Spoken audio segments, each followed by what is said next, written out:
Okay, good morning. Today we're starting Unit 14, which is all about logarithms. We talked about logarithms a little bit in the first semester. Now we're going to get to a little deeper learning. If I look at this function f of x equals 2 to the x, if I were to graph it, I come up with this. What it is, I wonder if it has an inverse. And it does have an inverse because it's a one-to-one function. So if it's a one-to-one function, I could draw its inverse. So I'm going to pick some points.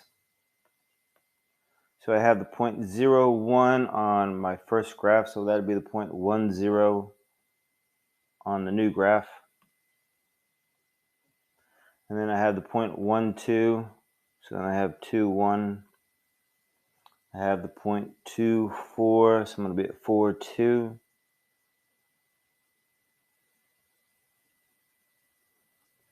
I have the point 3, 8. I'm going to be at 8, 3.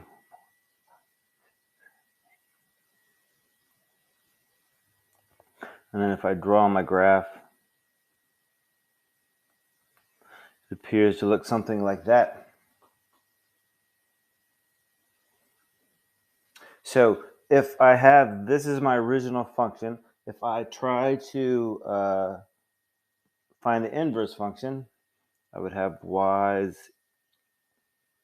equal to 2 to the x. I need to switch my y and my x. So x equals 2 to the y. And I get stuck.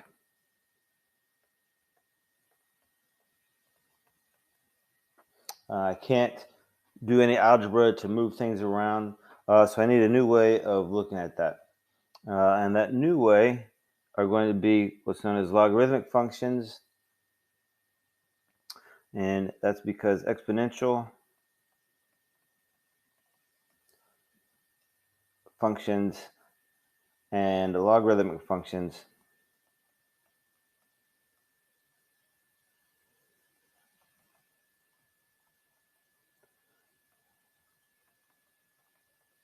are inverses.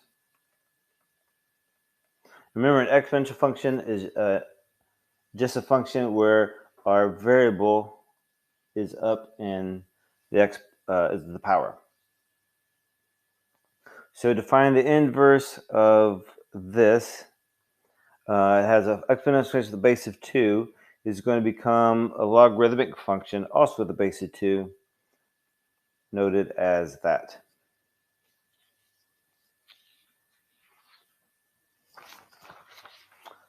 So definition of logarithm. So remember, logarithms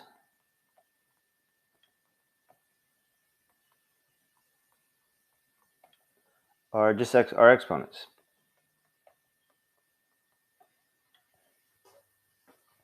So from first semester, we learned that logarithms, if b and n are positive numbers and b doesn't equal n, if this is my exponential form, then I would rewrite that as the log base b of n is equal to k.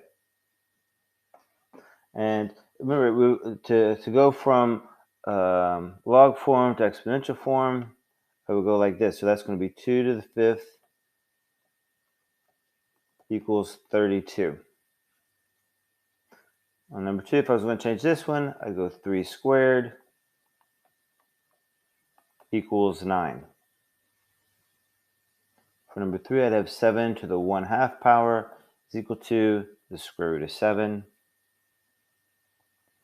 For 3 to the negative 4th is equal to 1 over 81. And so remember, to go from logarithmic form to exponential form, I just go this to that.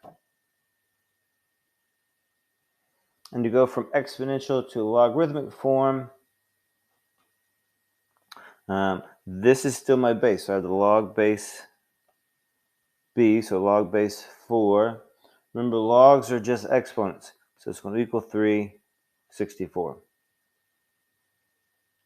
So we'd have the log base is still 9 of 27 is equal to 3/2. the log base 10 of 0.01 is equal to a negative 2. The log base 16 of 1/8 is equal to a negative 3/4. If we want to simplify logs, we could say, all right, what number goes there? So I'm going to put it back in exponential form. So 6 to some number is equal to 36. So 6 squared is equal to 36. So the log base 6 of 36 is 2. 2 to the what is equal to 16? 4. 2 to the 4th is 16. 10 to the what power is equal to 100? 2. So 3 to what power is equal to the 1/9? Well, 3 squared is equal to 9. But I need it to be 1/9. So that means I'd have a negative 2. This 3 to the negative 2 is going to put it to 1/9. Okay, so when we're working with logs, there are some basic properties we need to remember and to be able to use. So these two statements are the same number. They represent the same thing. They're just different ways of writing the same thing. So we could substitute one value in for the other. So bk is equal to n, so then I could put a bk right there. And when I do, I get this. So what that means is if I have this base is the same as that base, the log is going to equal that. So if I have the log base 6 of 6 to the 5th, that's going to equal 5. Similarly, I could say that I could swap out the k.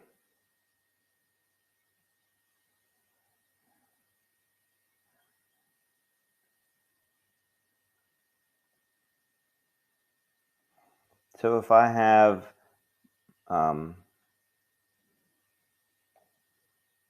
the b to the log base b of n, so if this and this is the same, it's just going to equal the n. So if I have this, it's going to equal 13.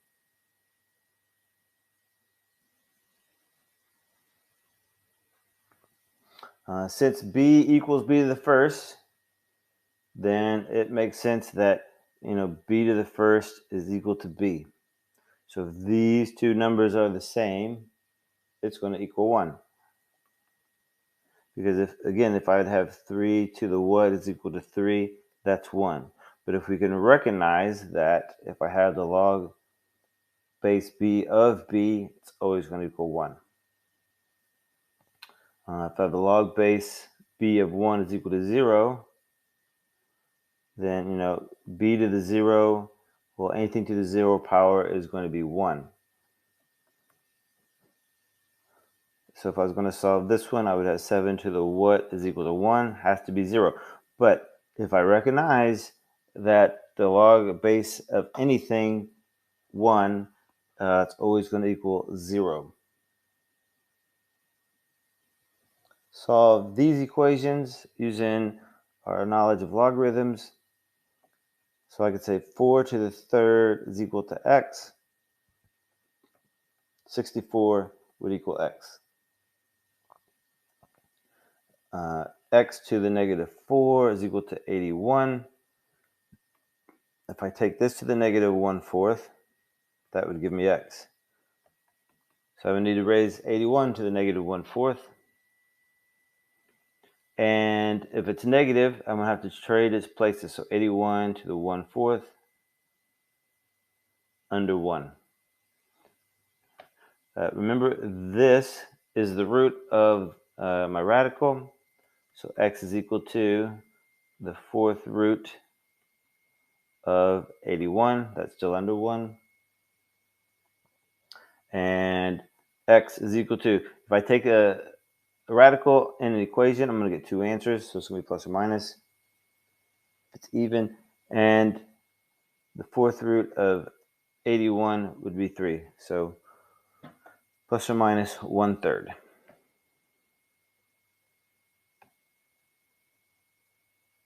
Your homework is on Google Classroom. Be sure to Google chat me or email me if you have any questions, and I will see you.